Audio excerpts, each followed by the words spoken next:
Board of Selectmen meeting for Tuesday, November 2nd, 2021. Please stand and join us in Pledge of Allegiance. Selectman Ryan, please lead us. Pledge allegiance to the flag of the United States of America and to the republic for which it stands, one nation, under God, indivisible, with liberty and justice for all. Thank you. Please be advised that this open meeting is being broadcast live and recorded by WRPS for playback on Comcast Channel 14 and Verizon Channel 31. It's also available live online at wrpsrockland.com/TV and within 24 hours via video on demand at www.youtube.com/WRPSRockland. Please go to www.wrpsrockland.com for further information. First on the agenda, community announcements. Doug. Thanks, Mike. Two announcements tonight. The first is Veterans Day coming up on November 11th. Town offices will be closed that day. There's the Tri-Town Parade. This year it's in Abington, and it starts at 10 a.m. at the police station on Central Street. In addition, on November 13th, the Boy Scouts and Girl Scouts are going to be doing the food drive for the food pantry, where they'll be picking up appropriate types of food from people's homes on that date on the 13th between 9 a.m. and noon. And there's more information available online about that. That's all I have. Thank you, Doug. Next on the agenda, review and approval of minutes from October 19th, 2021. Make a motion to approve. I have a motion. Do I have a second? Second. Motion and a second. All those in favor? It's unanimous. Next on the agenda, under new business, storm recap. Fire Chief Scott Duffy, Police Chief John Llewellyn, Highway Superintendent Dave Taylor, and Keith from Sewer Department. So I'll start with Scott Duffy.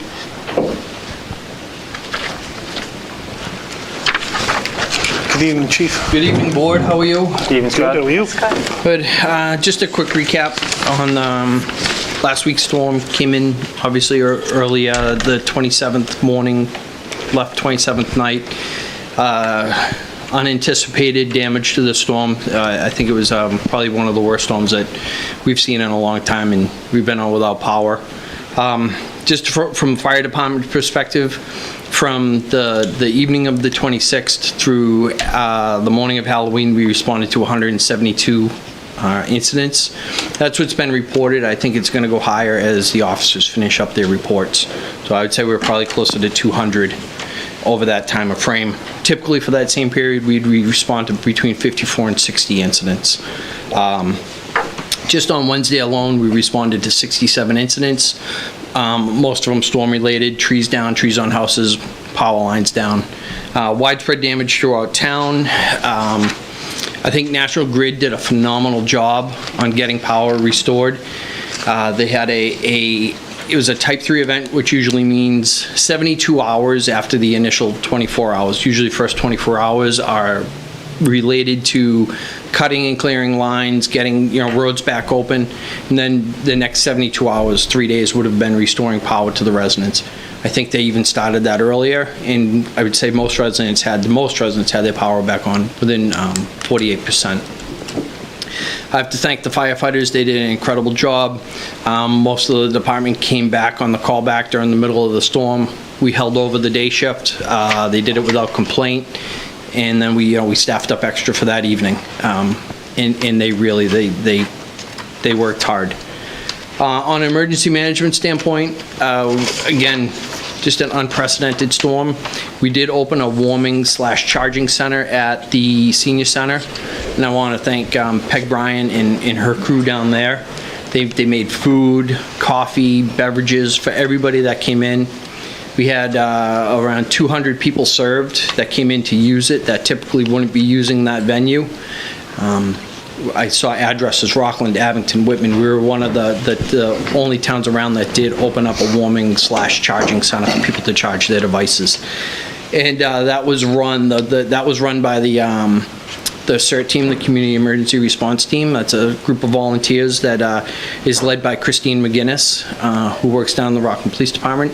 So I want to thank them as well, the volunteers that came in and helped out and helped Peg and her crew down there. So all in all, storm damage was mainly kept to, namely kept the trees, poles, and the wires. We did have numerous houses damaged by trees falling on them. And as those come in and as those reports come in, we'll get those reported to the state. And we're hoping to get federal assistance through this if we reach our threshold. So I'll be taking part in the next couple weeks to get that reported to the state. Thank you. Thank you. Thanks, Beth. Thanks, Chief. Chief Llewellyn?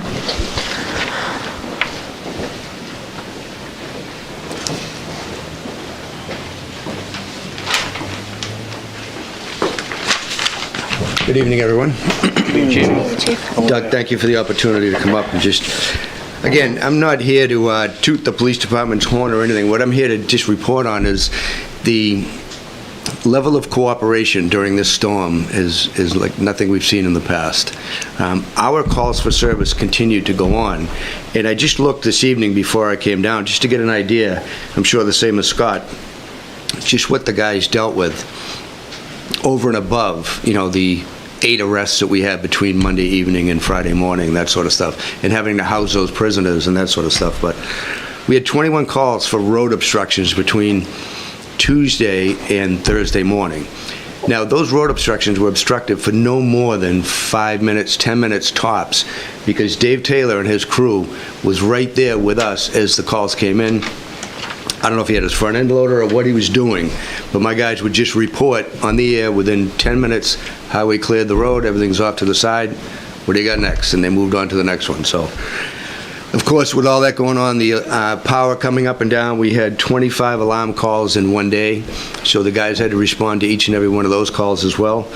And then, as everybody wants to get out and take a look at what started happening, the accidents started happening. So we were fortunate, no major personal injury, but we had 20 car accidents in a matter of 48 hours from people that just wanted to get out and see what was going on, from backing into trees that were down to accidents at intersections, et cetera, et cetera.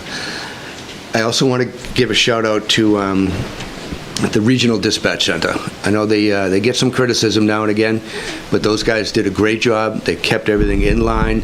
They dispatched our guys, to each call, waited for them to clear, gave them the next one, and continued to move on. It was done in an extremely professional manner, and I can't say enough about the way they handle all of that as well. So I'm just here basically to thank the guys, the men and women that were out there, the highway department, the fire department, and the level of cooperation going on in this town right now is truly unprecedented. So it went really well. Thank you, Chief. Okay. Thanks, Chief. Dave?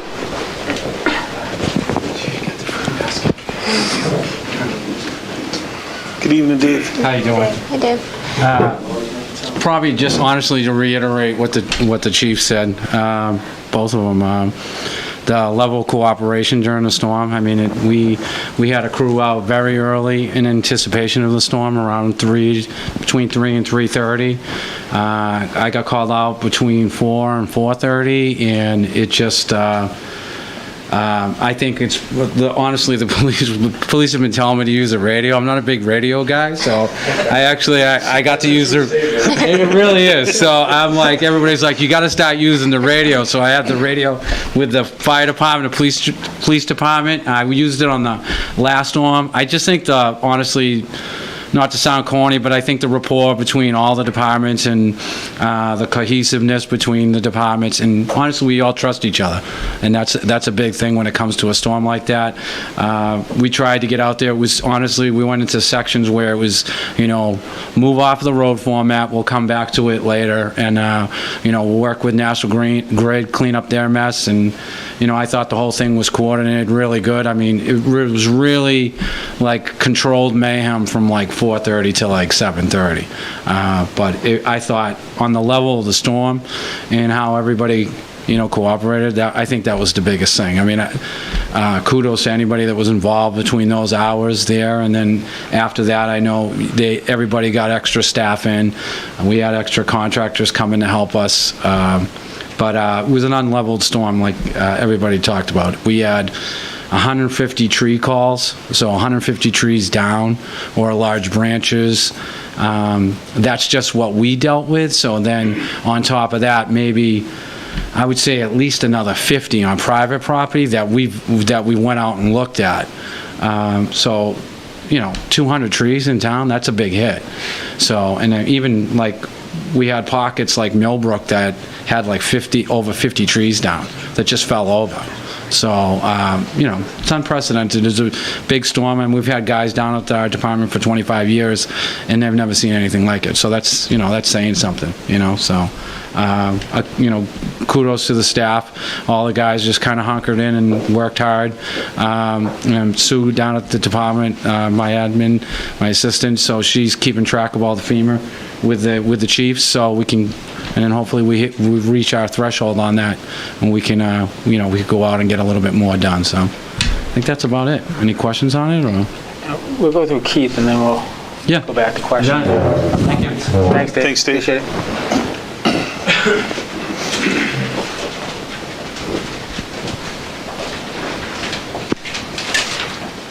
Good evening, Keith. Good evening. Evening. How are you?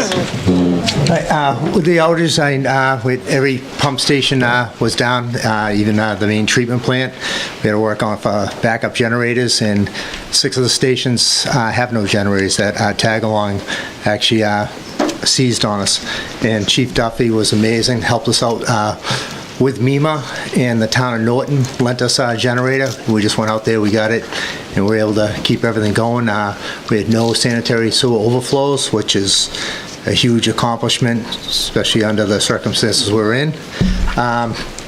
All the Suez workers, we all worked 24/7. We worked around the clock throughout that whole storm just to keep everything afloat. Oh, I should say afloat, but not floating.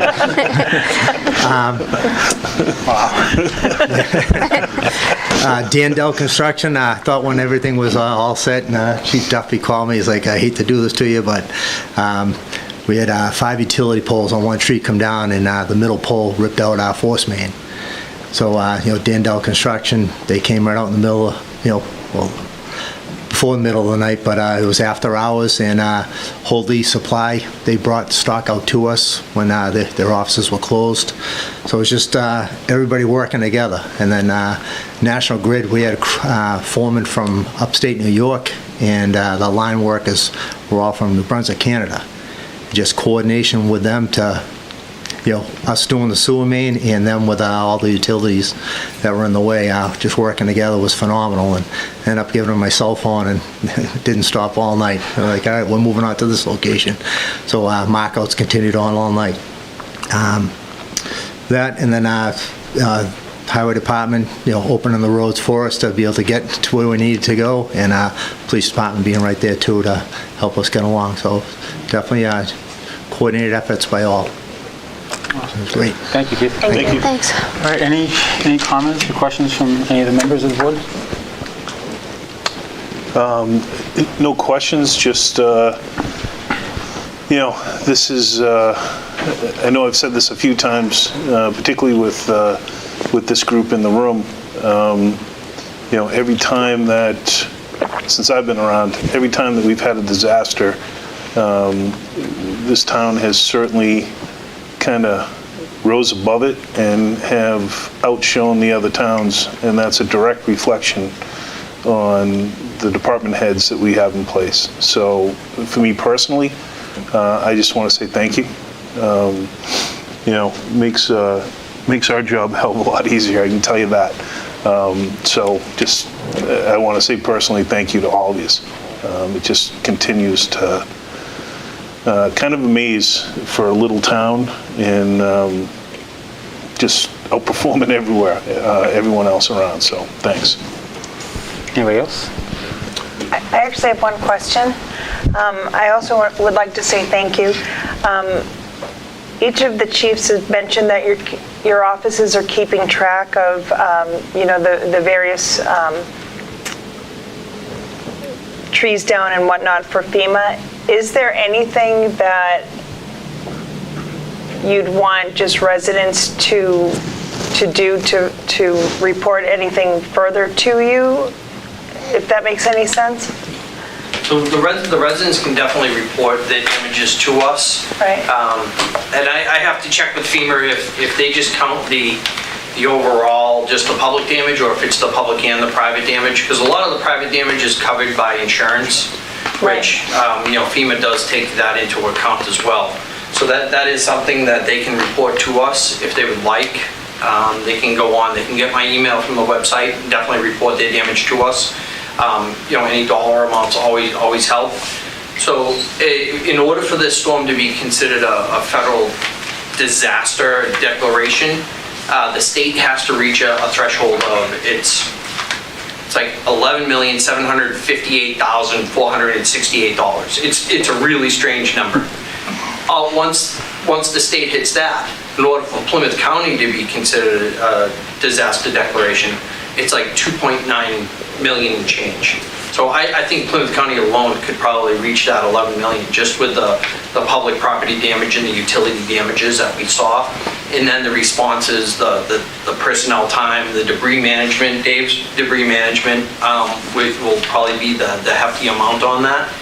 So those are the funds that, or the data that we're going to be collecting to report in the next few days. All right, So thanks for the clarification. I need to have that in by November 9th, so the 9th of this month, in order for the state to get it to Washington in time. Thank you.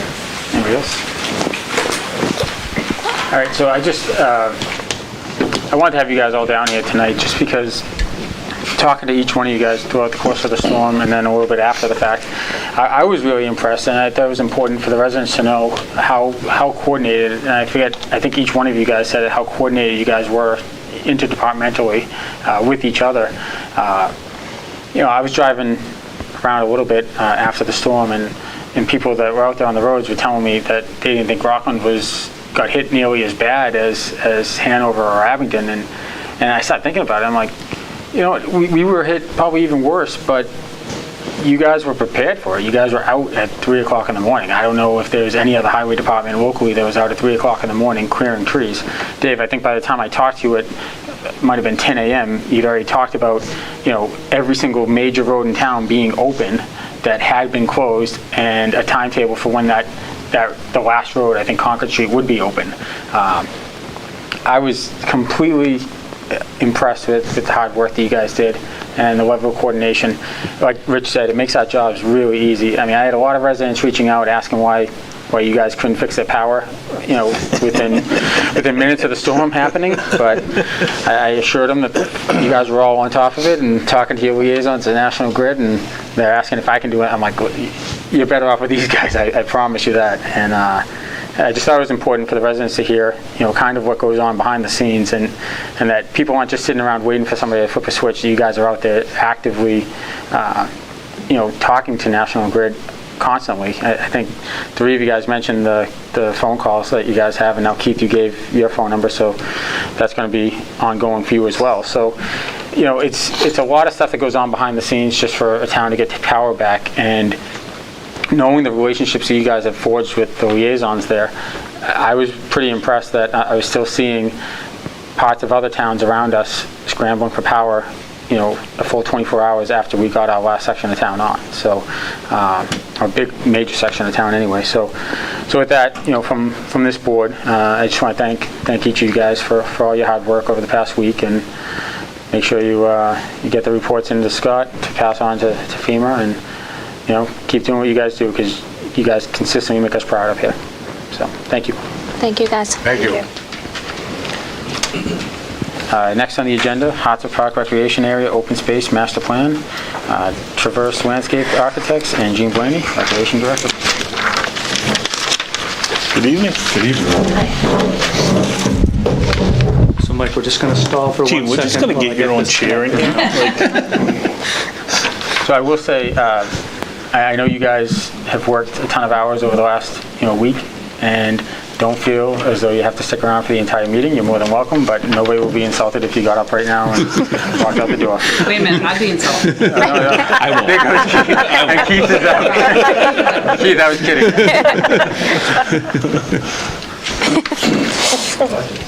So, good evening, board. Thank you for having us. We're here to present a usage plan for Hartford Park, and let's see, we started this in 2019, and because of COVID, obviously with everything else, it got delayed. This was funded through CPA, so it's a really exciting project to see, you know, what Hartsoft Park can become. It obviously comes with a dollar amount, because I feel like I'm talking dollars every time I'm up here, but it does come with a dollar amount, so, but I think you'll enjoy Art's presentation to see what it can be.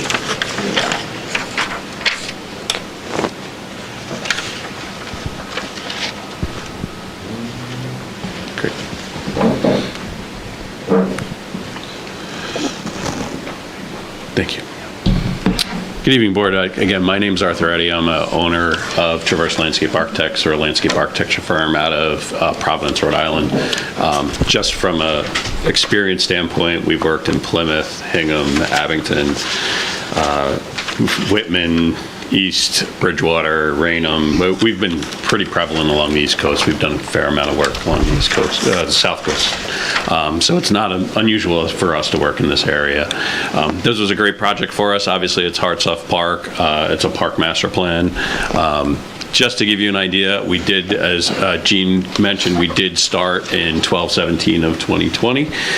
We were kind of in the middle of COVID, which was always a challenge of how do you push forward a master plan, get public participation, develop a master plan, and get kind of consistency with the plan through a challenge where we don't really have public participation. We can't really participate. So we worked really hard. You can see we started in December. It started with a lot of kind of site investigation, really looking at the site, and then we ended it in March of 2021, going through and really pushing a survey. We had about over 600 responses to the survey, so we had a kind of high-level response, especially for a park master plan. If you look at kind of the population, well, it sounds like a low number, 3%, but 3% for a park master plan is actually a high participation for a survey. So it gave us some really good results. We felt like that was really positive from that standpoint. It gave us a lot of good information. It gave us a lot of direction, and a lot of what you'll see has come out of that survey. And then from there, we started to meet with the committees to go through those recommendations, kind of start to decide what was going to be priorities. That happened through April. In June, we reached a final use plan, which was the list of things that really made sense for the park. How did they fit? Do they fit within from a structural standpoint and a layout standpoint? And then in July, really meeting again with the committee and listing those priorities, and then prioritizing them and putting them into a use plan with priorities, and then with costs associated, kind of order of magnitude costs of what those would look like. Again, we started with current uses, so we really dove into what's happening with the park, what's there today, how do we enhance what's there today, and there's a wide range of uses in that park. There's a lot of activity in that park, and the interesting thing about that park, and I'll talk a little bit about demographics, but you have active and passive use. So you have kind of active field use, but you also kind of have forested woodland, natural woodland settings, whether it's walking, trail hiking, things like that. So you have these two uses that are really valuable to a wide range of users and a wide range of age groups, which was really nice.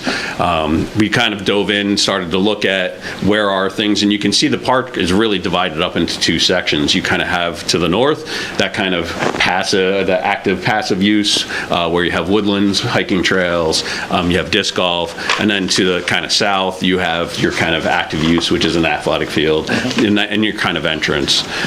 So that was really prevalent. One of the things that we really noticed is, one, it was really hard to find the park. So just knowing, like, just, hey, there's a street entrance, this is the park, was something that was really prevalent. And then when you get in the park, not that there's not parking, it's just a little disorganized. How do we organize that? And to us, right off the bat, from our standpoint, that was something that seemed kind of like obvious. These are things we can fix relatively quickly. We can make the park a kind of a better use. The other thing that was very clear is you have disc golf, a great group of active users that are in the park. They're obviously there, they're using it. it, they're bringing folks in. So you have kind of eyes in the park. But it also became a little bit of a challenge where you have people walking and disc golf do those At the same. do those things. They don't interact well. You have a playground and disc golf do those interact. So we worked through a lot of those things through the master plan. And again, just looking at the pond, some of the properties, wetlands, and how do we deal with some of the natural features that are there. You've done some things already, the bridge, the pond, how is the pond doing? How can we improve it? So we looked at all those things as we went through.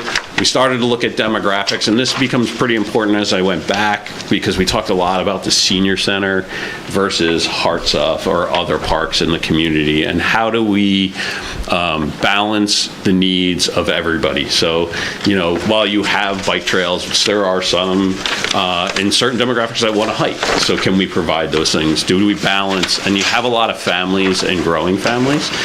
So as you look through the demographics, you have a young population in your middle. So you have a young population up to your biggest populations, which are between your 20s, 30s, and 40s. As you move forward, they're beginning to become the 30s, 40s, and 50s. So how do we make the park move forward, not just do improvements for today, but and continue to provide those types of services as folks move through the community, because you're having a community that's actually growing and settling more. So can we make sure that we're providing optics for that? And again, when we looked at this, when we just look at population, we start to break down the demographics of housing trends. Are people staying longer? Yes, you have a growing population that's staying longer. Are your families versus singles? Are you getting a younger population that's young couples moving in, or is it more family oriented? So you're getting a mix of both. So you're seeing this kind of growth in the mix of families and singles moving in. So that young population that's going to provide, and a mix where you only have 13% of that's over 70 and over. So you have this kind of nice population where this park can kind of serve a wide range of users, and can you provide that use? The history of the town, I mean, again, it kind of sits in the center of the town, which is nice. Built on a mill, kind of typical shoe manufacturing. So you have this kind of mill. So then you have this kind of centered green spaces that developed over time. That Hartsuff Park sits in kind of the middle of that. Obviously, it's not that far from us. We're not that far from Main Street. So do you have a nice kind of green space that kind of services a bigger population based on the history of what was here? So when we looked at the master plan, we started to look at how can we enhance those uses. One was, how do we, organize when you come to the space, right? Again, it was hard to find when we first got here. Can we get a signage on the road? Can we organize that front entrance to get two-way traffic a little more organized? Can we organize parking so that when you come to the space, you know where to go? It's visually. Right now, when you come to the space, you come to the field, you see the field, but you don't know the rest of the park is there. So how do we start to pull people in, into that space, past the basketball courts?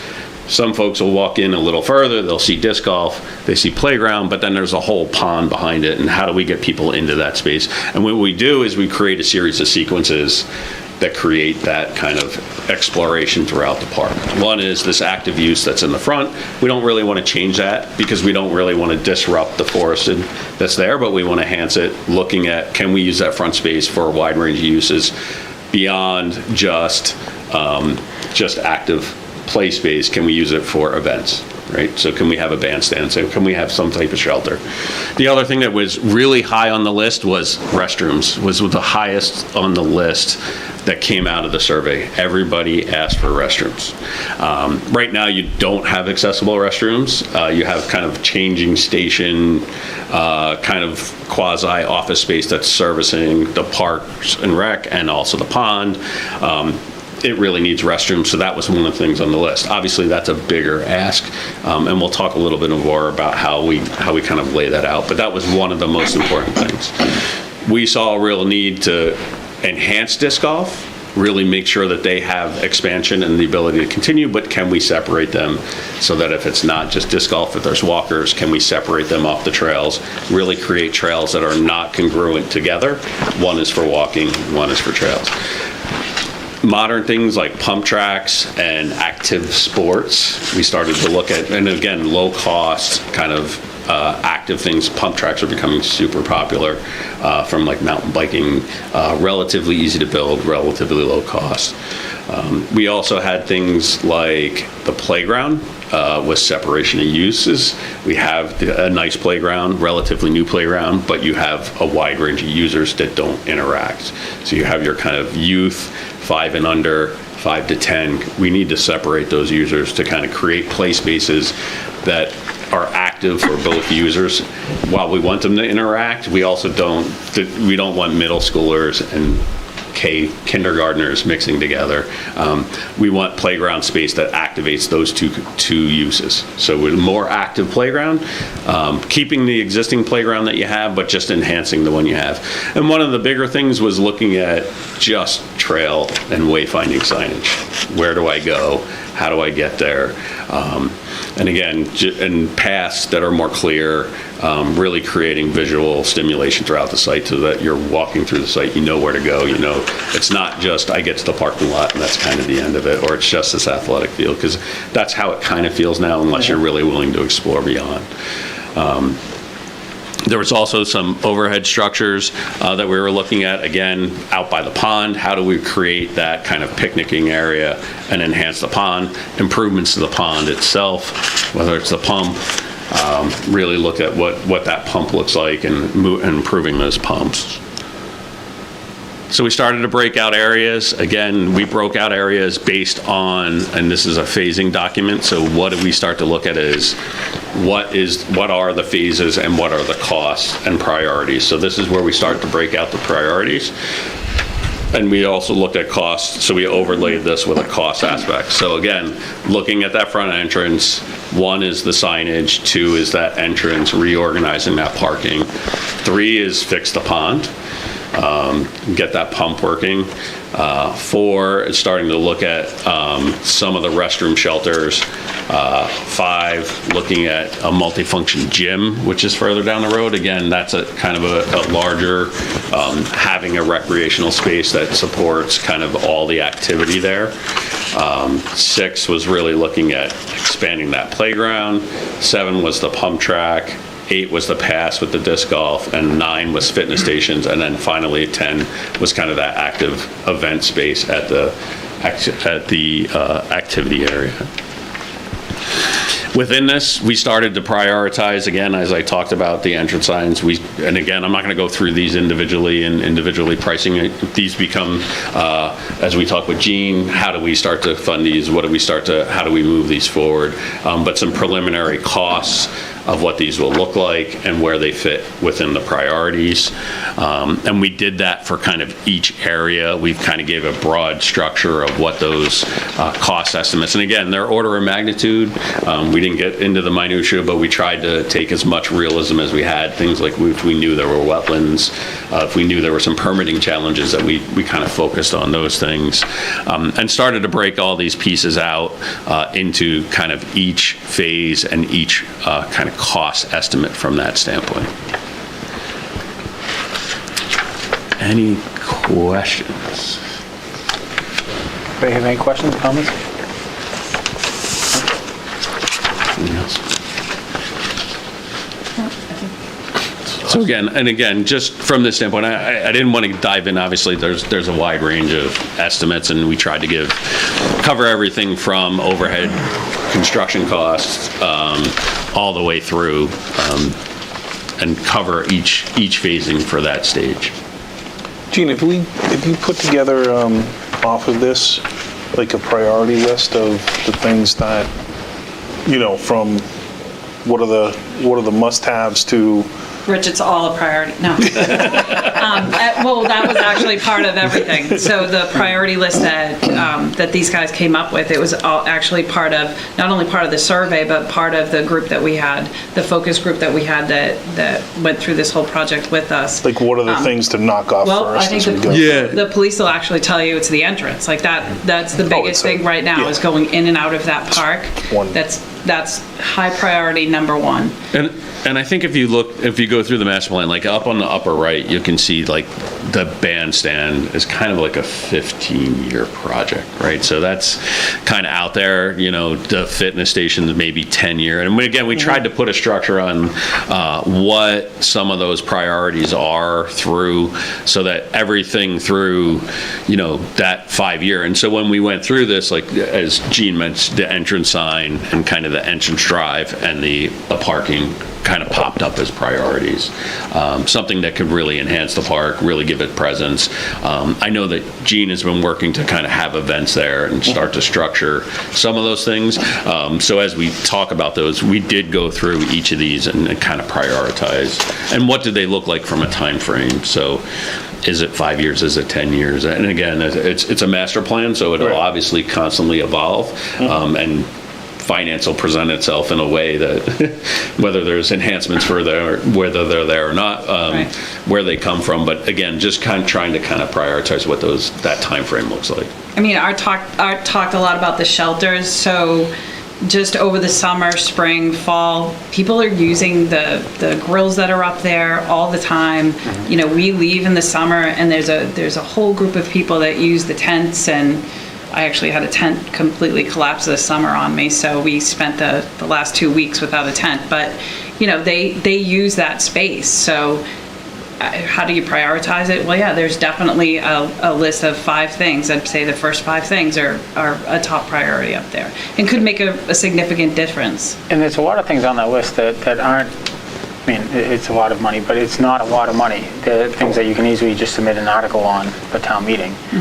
So to get to that prioritization, how are you going by that? Just what you guys already have listed as a priority, or just go with the... So I need to speak with the park commissioners, because the park commissioners went over this themselves, but I'd like to be a part of that meeting and talk to the commissioners. And so I think together we can probably start knocking off some of the things that we need, because they were a big part of this whole proposal and this whole process. But, without a doubt, we all said the entrance is really the very first thing that needs Well, we to saw that this summer with the farmer's market. Yeah, just with our summer The programs. entrance and the there. parking. Just the in and out. Youth football It's always this been fall. an issue, yep. I think, the chief will tell you, I feel like there's been a detail out there, and sometimes it's not necessary if we have that lane where you can turn left and you right and left and coming in. And the big thing is lighting. We don't have any light at that entrance, so we just recently had our Terror on the Trails.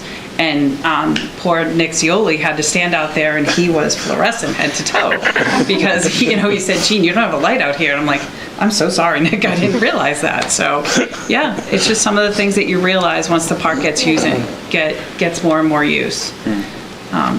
There's a lot more passive recreation up there than you would ever think that there would be. Well, I think it's funny is with the amount of people that have kind of rediscovered Hartford Park just from the farmers market and from the programs coming back after COVID. We're in a totally different place than we were a year ago. Gene and you and I had a very not really exciting conversation about what we saw as the future of the department, and it's been great that the people have come back to your programs and to that park. The farmers market definitely shed the park in a different light. I hadn't been up there in a long time, and as I told you there, I grew up in that park and on Hartford Street, and I couldn't believe with all the stuff that you guys had enhanced, but also you were sharing your vision for the park, and I was just, wow, yeah, all of that stuff. If we can get it done, let's go while everybody's interested. Yeah. Well, I like that. Years ago, I grew up. When I was a kid, the park was used quite a bit. And then, for whatever reason, it seemed to just be underutilized for probably 20 years until you came and took over that department. And we've seen more and more activity going in there. And even with that, over the last few years, we've started to see some investment back into that park. Because, man, I don't think we put a dime into that park for 30 years, to be honest with you. And for those who haven't, I know, but for those who haven't been up there, it's a hidden gem within the town. And to your point, even for people who live there, it's a hidden gem. Like, you don't even know that it's there. And for those that pull in, even for those that came to the farmers market, they saw, I don't know, 20% of what that park is. They pull in, they see the field and the park, and they don't even know what's behind there, so. And a lot of people were actually saying, what was funny is some of the interactions I had was they had no idea the place was down there. They come from out of town. So I tell them to go take a walk up the driveway there, and they're like, there's a beach and a pond over there, and there's a walking bridge, and there's disc golf. So it's all that stuff, if you can get them in the door, and you're right, I mean, put a sign up, right? A better sign that really highlights the park. And light. And light, that would be great. Nick is available. The high school's finally using it for cross-country. Yeah. Oh, yeah, that's amazing. Never used it before. Never. No. It's been there forever. No. So, anybody else? Any questions or comments No questions. about the study? Great job. Yeah, I Yeah. appreciate it. It's awesome. I like Thank you. Very thorough. Seriously, this, I think So we many want to have questions more answered. conversations I know. on Seriously. how can we, because this is a long-term, where are some of the revenue sources that we can start to pick things off, whether it's through, an article and some free cash, or whether it's through, some CPA funds, or, however we can go about, and how do we, because I don't want it to die, Yep, no, it won't die. So we got to have those conversations on how do we long-term pick this off along with everything else that's needed in the town. Right. So do we vote, we should vote to accept this as the master plan for Hudson Park, or is that necessary? I mean, I think that's optional if you want to. They So I- probably appreciate the support. Because it's really from the park commissioners, right? Yeah, really, Right. it's more It's from the them, but, commissioners. I think everybody up here is excited about it. But I would say, Gene, your best bet at this point is just promote this report as much as you can to the people that attend your programs and get them excited about it. If you get the community behind it, then that's how we'll get this done. Great. So, Will do. thank you, I appreciate it. Thank you. Great Thank report. you. Thank you so much. Exciting. Okay. Next on the agenda, the most exciting portion, the FY23 budget. Doug. psych. Thanks, Mike. Thank you. Thank you, guys. Thank you. I'm actually going to switch seats and go over there because I'm going to show an overhead.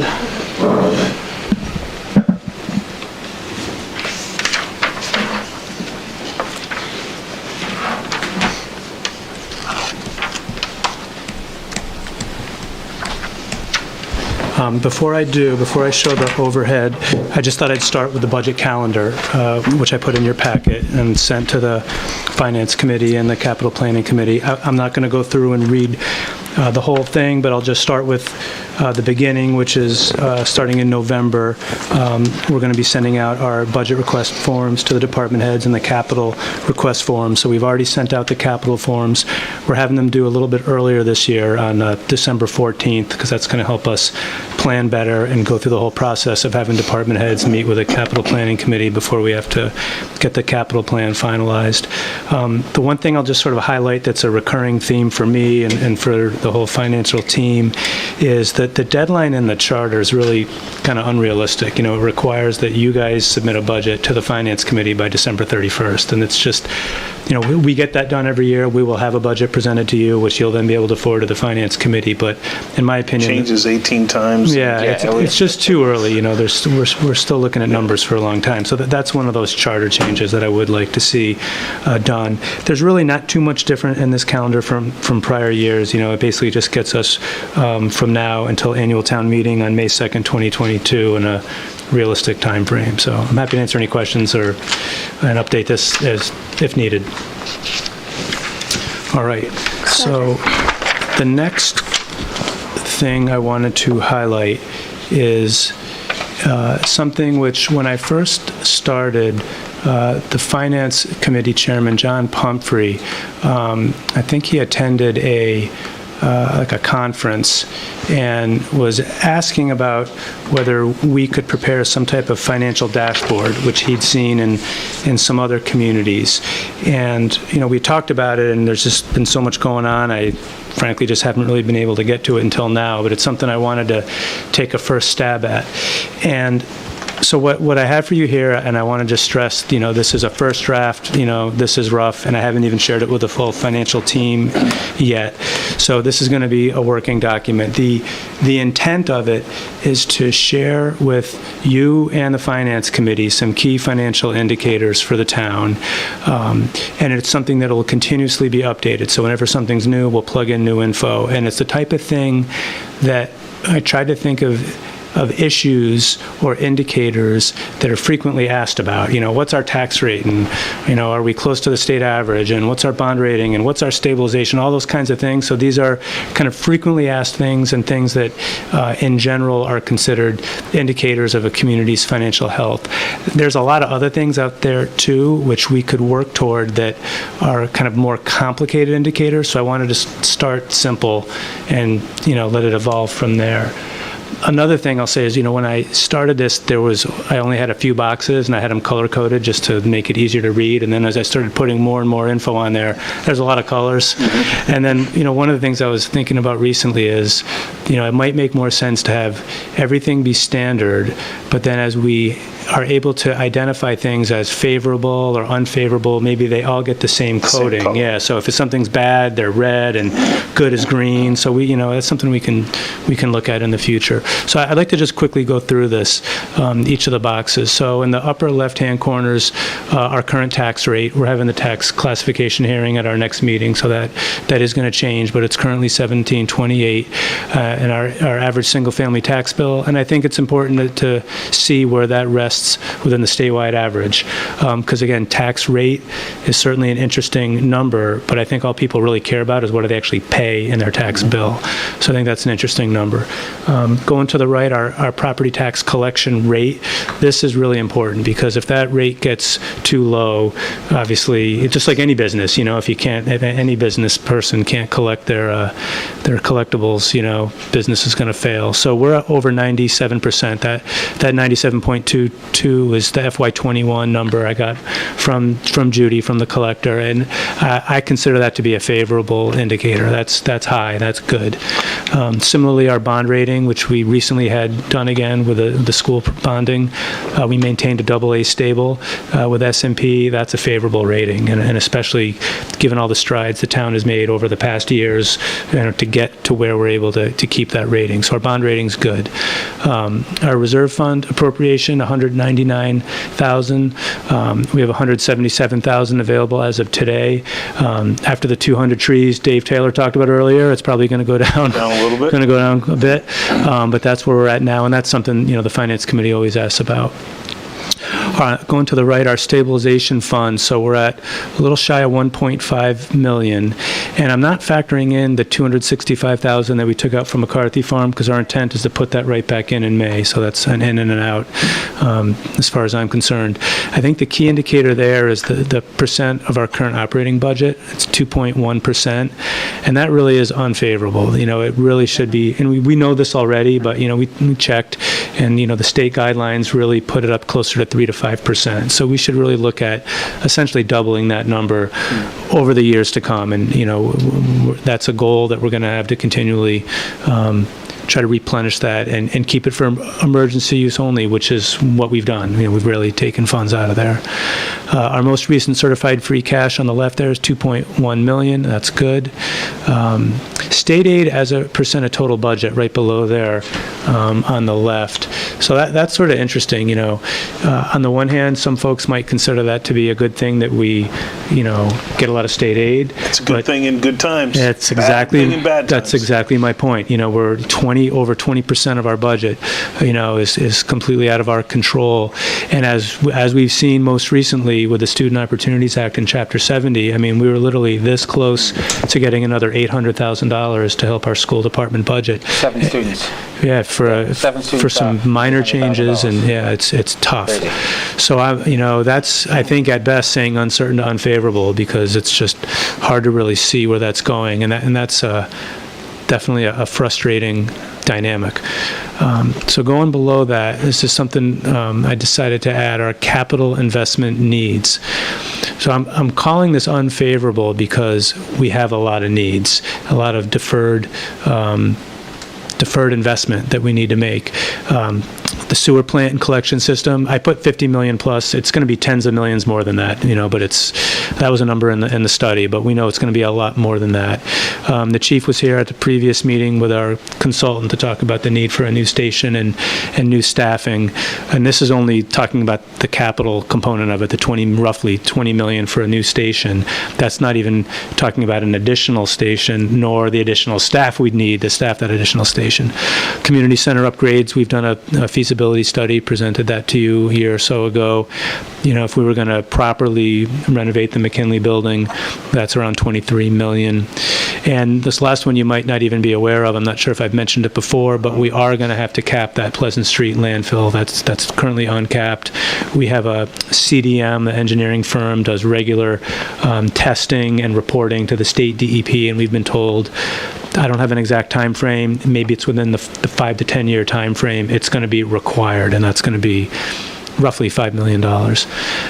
So going on to the right, related to the capital issues, at the last annual town meeting, we created a capital stabilization fund. That's something that Biz recommended and we all agreed with. So we have a small amount in there now, $45,000. That's something, again, it's a new fund. We're going to look to continue to put funds into there. It's like our savings account, essentially, for capital purposes.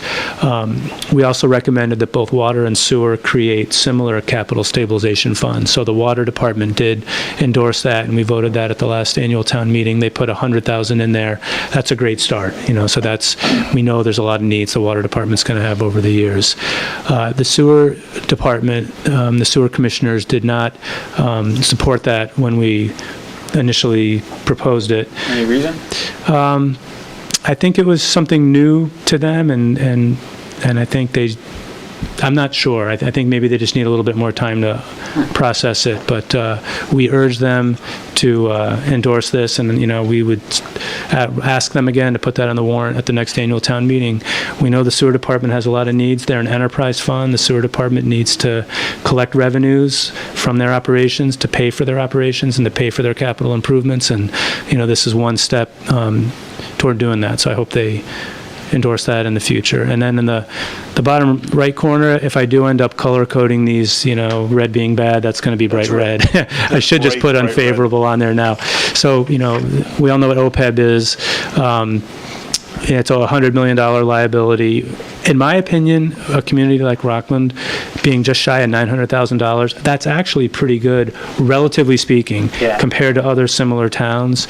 But, when the auditors always identify it, just like they identify it in every single other community, we all need to work toward more fully funding that. But it's just it's a mountain to climb, and we're doing our best. And what's it going up, like 4 million, 5 million a year? I'm not sure. I don't know. Do you know that, Biz, with the dollar? It's hard to, I'm not sure. I think it's going up higher than Probably that. more. Yeah. A couple of years ago, it was 4 or 5 million per year. I was going to say, going up. probably 5 years ago, we were at 70 million? It does change based on... Oh, yeah. Overall. Overall. I'm like, a year?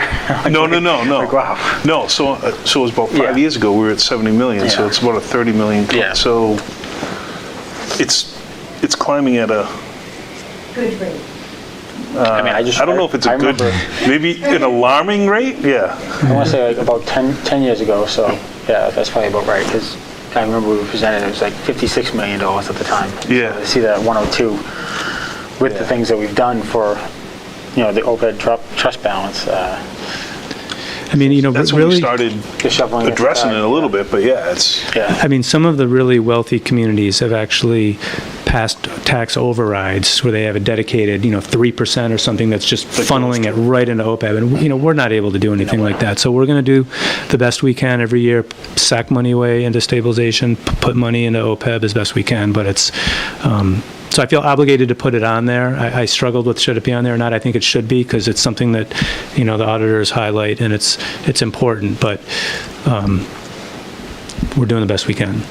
So in a nutshell, that's it. I don't know if you have any kind of initial feedback. You can give it to me now or give it to me later. Again, this is going to be a working document that I'll talk about more with the whole financial team, and I'll get the finance committee's perspectives, and then, see what's most useful for everyone. can we get that laminated in wallet size so that anytime we ask a question, you can just, Sure. because that's everything, that you covered it I all. know. I was thinking the same thing. Yeah, it's the highlights.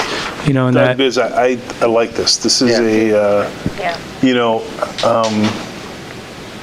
there's probably only a small percentage of people in the town who had any idea of this, and to have it, you know, in one document, just on a highlight, I think it really can show the you know, the overall picture of the town. So to this point, there are favorable things and unfavorable things, and I think that's, you know, whether you're a town, whether you're a business, but it certainly kind of calls out in those areas that, you know, we do have to address. and you know, what one of the other towns does that has a similar kind of dashboard, theirs is much more detailed. So every single box has its own page with a lot of explanation. And I just thought that's like way too much to start. Like, I just wanted to start simple, and we can kind of see how it evolves and what's useful for folks. That was my And even with logic. that, so you can evolve it to have a little more detail. But again, I think from a general overview, too much information for most people, they just gloss over it. To have it in one page, I think is more useful for the general public. Yeah, I think because they can see it quick and. Yeah, the one page is great, just maybe when it gets released, add tabs on the bottom with more detail for each bucket, you know, something like that, if somebody wants to go that extra step and read it. But, I mean, otherwise, I think it's great. It covers literally everything that we go over. Yeah, I was trying to think if there was anything. And it gives us a good reminder of the things that we need to work on and things we have to work towards, and a better way for us to, I guess, put together a plan towards achieving some of these and turning them into favorable. Right. Nice, I like it. Good. And then the last thing I wanted to go over, and this might take, unfortunately, a little bit more time, I wanted just to give a very high-level overview of what I feel like some of our longer-term operating budget needs are. And just coincidentally, since the chiefs and Dave were here on the storm stuff, I asked them to stick around because a number of the items relate to their departments. So I thought if you guys had questions, that, you know, they might be able to speak to it. But I just want to stress again, this is like my own thoughts.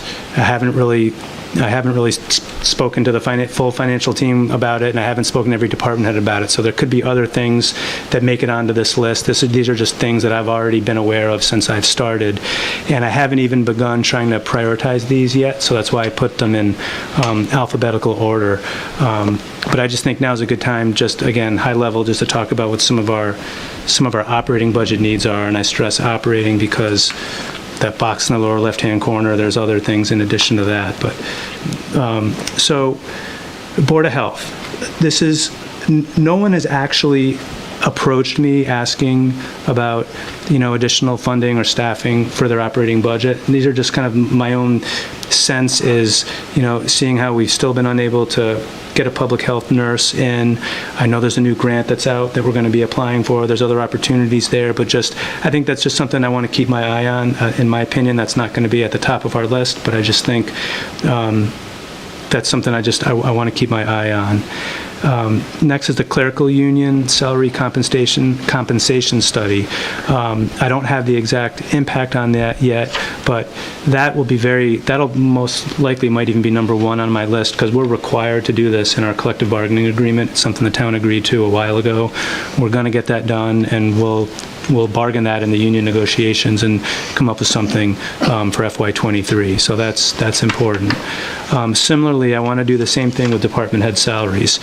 Since I've been here, we've done a couple of market adjustments for a few department heads, but you know, if I keep doing them just one or two a year, it's going to take 10, 20 years to get them all done, and that's not fair. So I was hoping to have something like that done for FY23, but it's just not realistic given that it's already November. So I think that's going to be for FY24, but I think that's important. Facilities director, we've talked about that. in the past, so I won't belabor that. A couple things for the fire department. One is a new day officer, which is something that was included in the response time study that the consultant talked about. So it's a firefighter that would respond to calls, but has more regular hours additionally doing all the extra administrative tasks that are involved. I'm not going to talk much about it because the chief knows all the details. Number 6 on here is really just a reminder that we were fortunate enough to get the big 911 dispatch grant, which is saving us $300,000 a year. We've been very conservative in how we've been budgeting. We've only been taking half of those savings in our budget the last 2 years. So you see I put the schedule on here. The first 3 years is at 100%. So this upcoming year is going to be the 3rd year. So that's great, assuming we get the grant again. You have to reapply every year.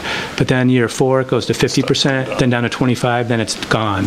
So we have to just, this is, especially for me to remember, if we keep at the rate we're at now, we're going to have to add another $150,000 into the budget, or say 75 and then 150 to get that back to where it needs to be. So it's just a reminder. Number 7 is adding 2 additional firefighters, as the chief talked about when he was here with the consultant. Is 2 groups of 6, 2 groups of 7. This would get all of them up to 7, which is where we should be. We should be higher than that, but 7 is where we really a minimum. Number 9 is a Human Resources Department part-time assistant. So we have a 1-person HR department, which Stacy does a fantastic job. It's just purely the volume of work, and we could get into all the details, but it's just a volume of work issue for 1 person. So I think part-time would put a huge dent in that and improve our effectiveness there. A land use planner is not, and again, I shouldn't give I'm only saying numbers because that's how it's numbered. Again, they're not ranked. A land use planner, I've been talking about that since the day I started, and it only gets reinforced more and more with development projects that happen, or just different planning that we're trying to do. It's a big hole in our organization, and things could be a lot better coordinated, both internally and just for developers and residents and anybody that's looking to do anything on land in town. Police, an additional patrol officer, that would get the police department up to where it really should have been for a while now, but it's never been fully funded. An additional school resource officer, that would be for the new elementary school once that's up and running, and I do believe the school department is supportive of that. And then lastly, and this is probably most alarming for me for the police department, a new administrative lieutenant position to comply with a new state law, the new post-commission requirements, that's revamping the whole way police is going to be structured in the state. There's going to be an intense, what's the right word, a lot of additional burden and work that's going to have to be done, and the chief can talk more about that, but that I think is going to be really important. Number 14 is our snow and ice budget. That's something that Biz and I have talked a lot about. It's just we under budgeted, and we know we can deficit spend it like every other town, and that's fine, but we really under budgeted it. So 150,000 is more than enough. Yeah. So, either way, we got to pay the bills one way or the other. So the idea would be if we can better budget this, it's just less of a drain on our free cash. Was that still the case, though? I mean, I know we kept it so low because you get reimbursed to what your budget was if there was reimbursement. Is that still the case in the state? But there is no reimbursement. Yeah, We never got reimbursed. Well, we got reimbursed in 2015 when we had all those storms. That was the one time, but we got the one time that. Like the emergency declaration. Yeah. When we declare an emergency, we'll get 75% reimbursement. Of what you spend for those Of what you storms. spend. That was only one time. Yeah. Only based on specific storms. That's it. And since I got here, a lot of people have been So under it's not- misconception. It's not, We don't get beneficial. reimbursed. Because that's what was always preached to us in finance. Maybe correct the record with them as well. I did explain it to finance. Because that was something that we were always told was that they'll reimburse you to your budget. So if our budget was but the $1 problem million, was we never got you never got reimbursement. reimbursed. Yeah. So it's just not worth it at that point. 2015 storms. Yeah, but that was because it was it met the guidelines for the federal disaster. Right. Yeah. But if it's not a disaster, and it's your standard operating, you're having a big issue, especially if you're raising it on the recap because it gives you less money to spend in the regular budgeting. And then you're using free cash. What happens? for There's no free instance, cash. you don't get free cash, and you have a deficit of $600,000 in your snow and ice. Okay, it was always a joke. I mean, in November, Dave would come to us and say he needs a deficit spend, and we wouldn't have any storms yet. We'd have a couple frosts at night, and they have to go out nice, and that he's in his deficit. It's like I So- stocked up on salt and I had to go out one time. There it was. Yeah. You know? Really. Yeah, that's a misnomer, so, Yeah. no, there is no 75% reimbursement at all unless we declare a disaster area. So what's the thought process on where that budget should be? The Well, starting I'd like to increase it myself to about 500,000, but I That's know what- that's not gonna that's what- happen. That's Little what I was thinking, increments, you yeah. know, bring us up to 200 this year. Next year, 250, little increments, so it's not that big of a bite as you go forward. Yeah, I agree with that. I think that's going to have to be a Makes phase in. Measured approach, sure. Yeah. Correct. And then lastly, on this top part, is we need to add a streetlight maintenance account. You know, once we took over the streetlights, before I was on board, we didn't really appropriate funding to maintain them. So that's something we had need. that at one point in time, didn't we? No, we didn't, actually. If we did, it's, We talked about it, and it No, I never think really we- got accomplished. It was one of the, I think we did. I think it was 75 grand, if I remember right. It was at one point, It was. $75,000 for sure. It was. There's, There was a special article at one point in time to fund the street light maintenance when you first took them over. However, there's been no direct budgeting for that since. Gotcha. Okay. so one more question for Biz while we're here. Going back on number 5, 6, 7, and 11, 12, 13, any of that able to be funded through marijuana money? Oh, on the, I would not Police and do fire. standard budgetary Yep. items through the host agreement fund. That should be for special purposes. In this type of situation, last year we funded the police cruisers through that. That'd be a good way to spend some of that money, should that be on the capital request again this time.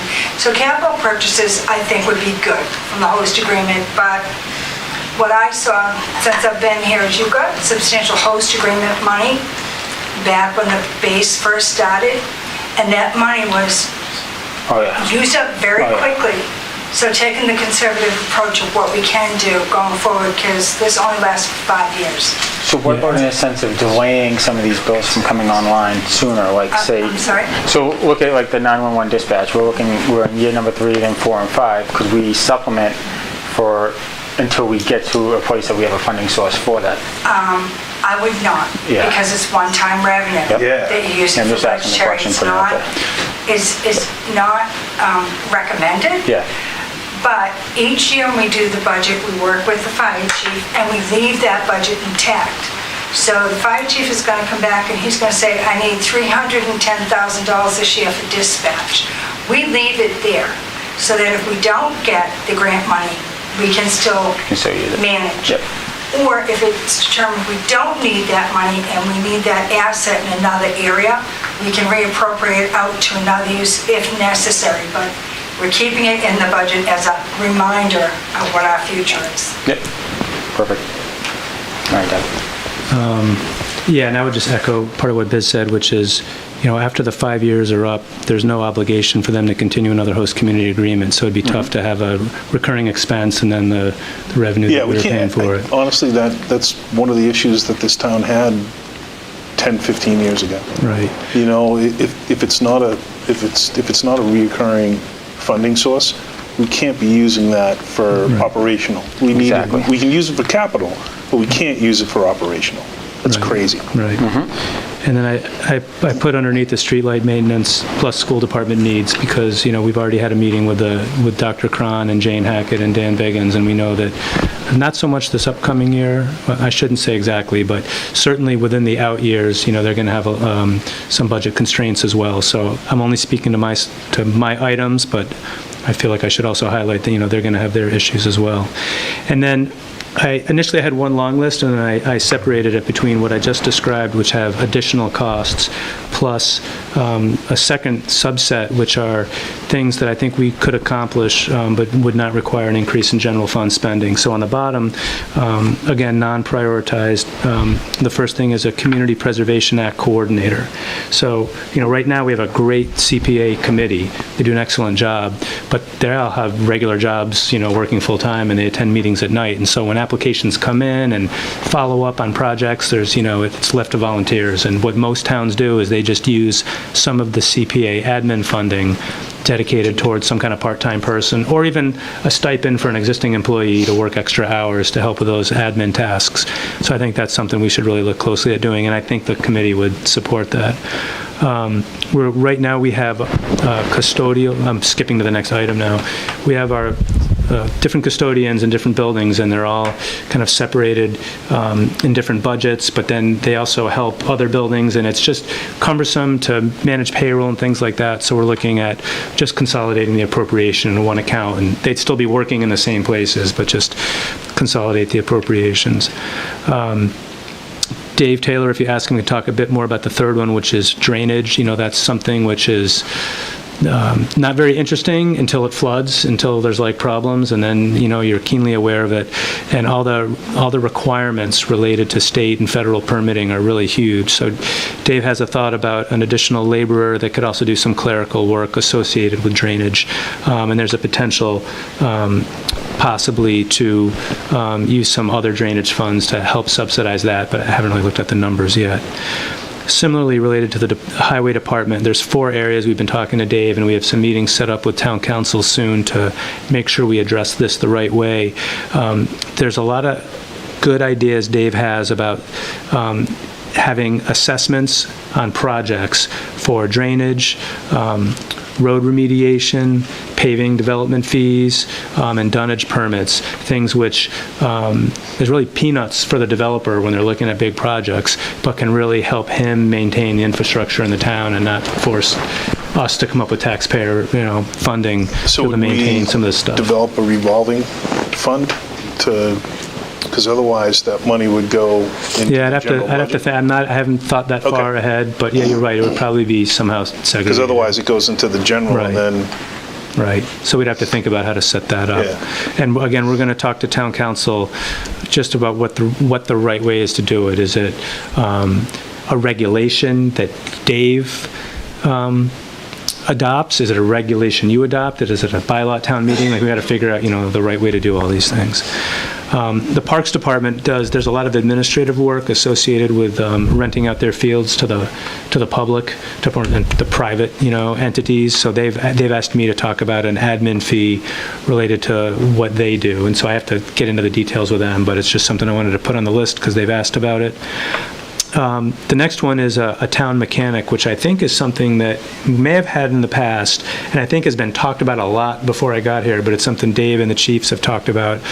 Roughly, the idea would be take the funding that we have in different departments like police, fire, and highway, or maybe not all of it, maybe some of it, that they use on all their maintenance, which everything's essentially farmed out at high hourly rates to private vendors.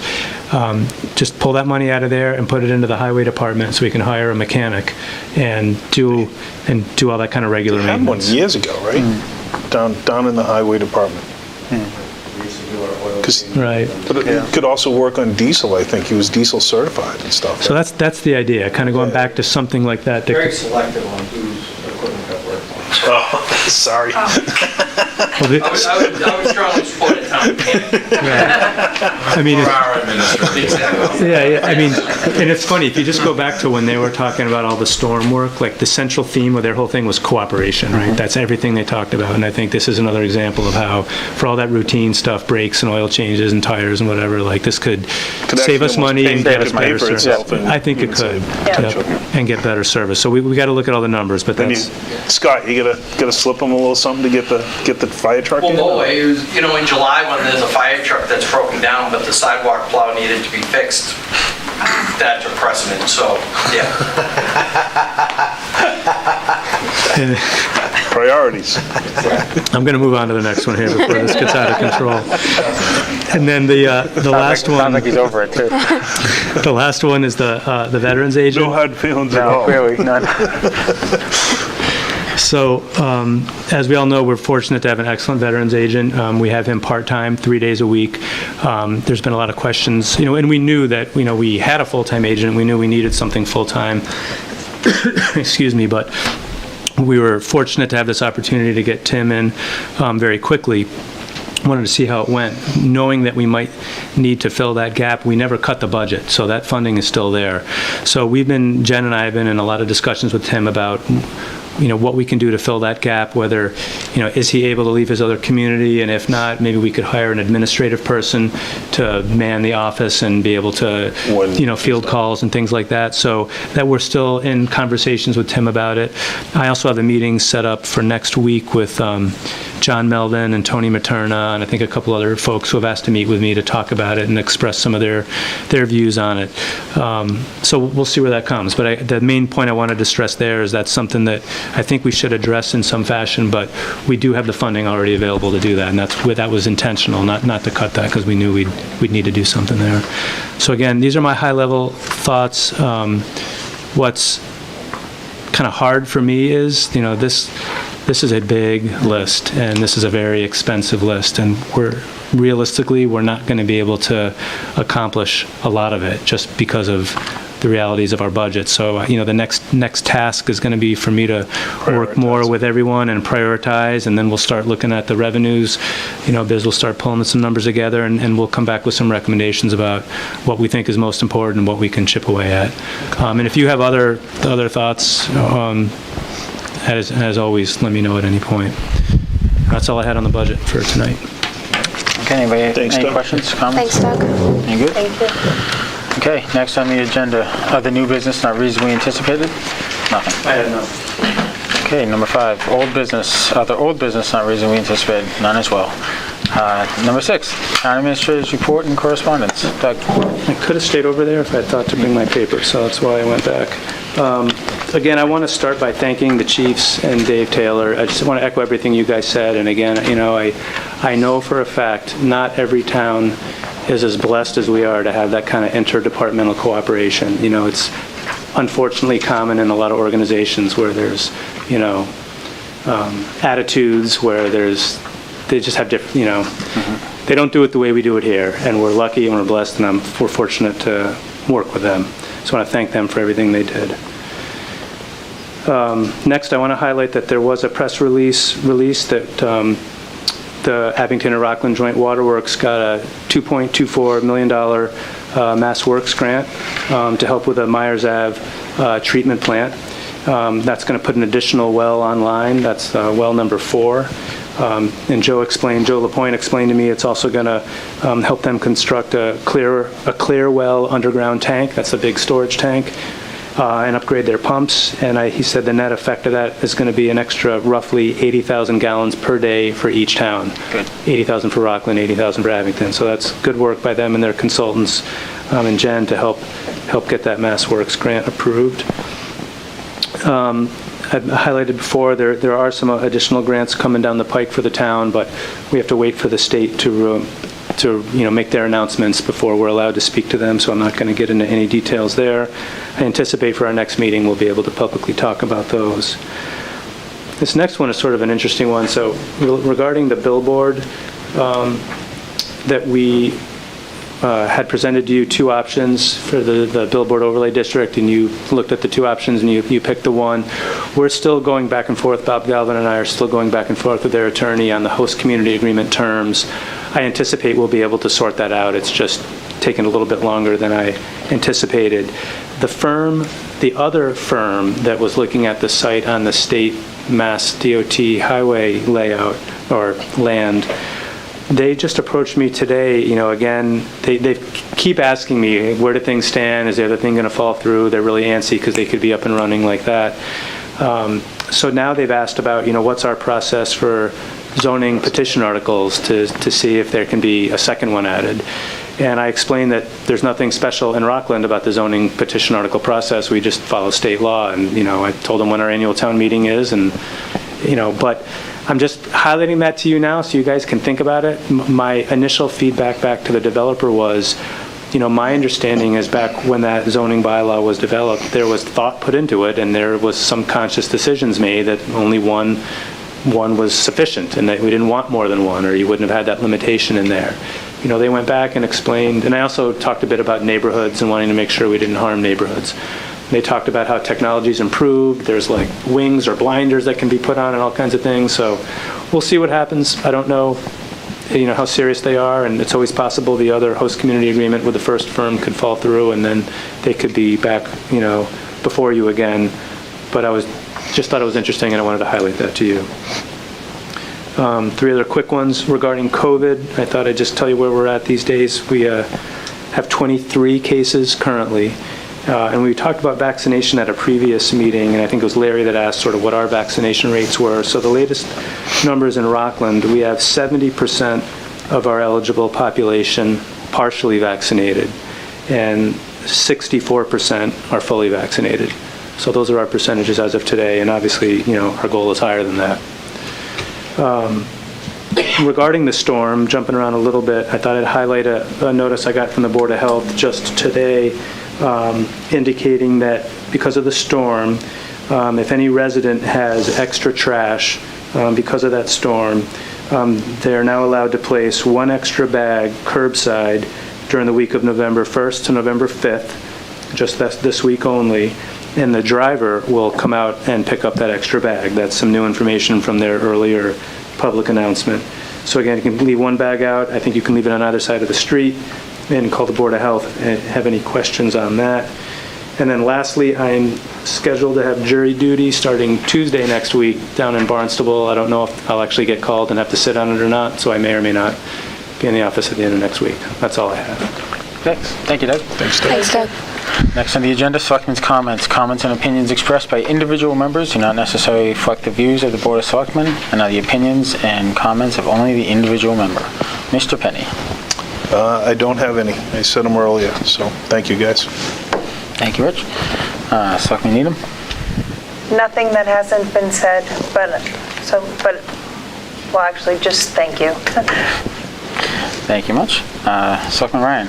I'd like to just say to the family of Helen Ulick, send our condolences. Helen was a good member of our community and served the town of Rockland well in her own way over the years, and she'll be missed. And I was away for the storm. I was lucky to get out of town just in time, and I was in a place where I couldn't even get a phone call, so I was very fortunate to escape it all. But I heard nothing but great things about the town and how you guys responded to the whole situation, and you did a good job. And I have a lot to be thankful for. And they're sitting right over here, and all the way across the room, by the way. There isn't a person in this room who doesn't do a damn fine job for the town of Rockland. And thank you all. That's it. Thank you, Larry. Vice Chairman Nyman. I have nothing new to add. Just want to reiterate what my colleagues and everyone else here said tonight. Job well done to all the departments on the storm, and especially our employees who worked remotely. So thank you. Thank you, Kara. And yeah, same with me. I have no comments. I said everything for the most part earlier. And just to thank you to everybody in Town Hall, Doug, you as well. I mean, you were, I don't even know if you had power, and you were calling me, giving us updates and stuff like that. So I appreciate it. And let's keep going with this.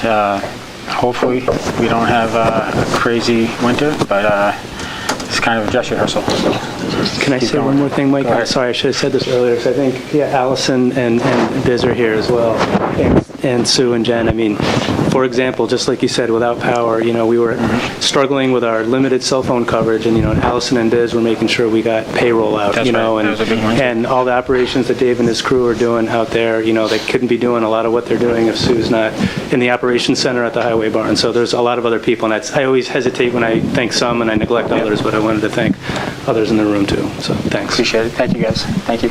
And with that, I'll entertain a motion to adjourn the meeting. Motion. Second. I have a motion and a second. All those in favor? Selectman Penny? Yes. Selectman Needham? Yes. Selectman Ryan? Yes. Vice Chairman Nyman? Yes. And myself. Thank you. Good night. Good night. Good night.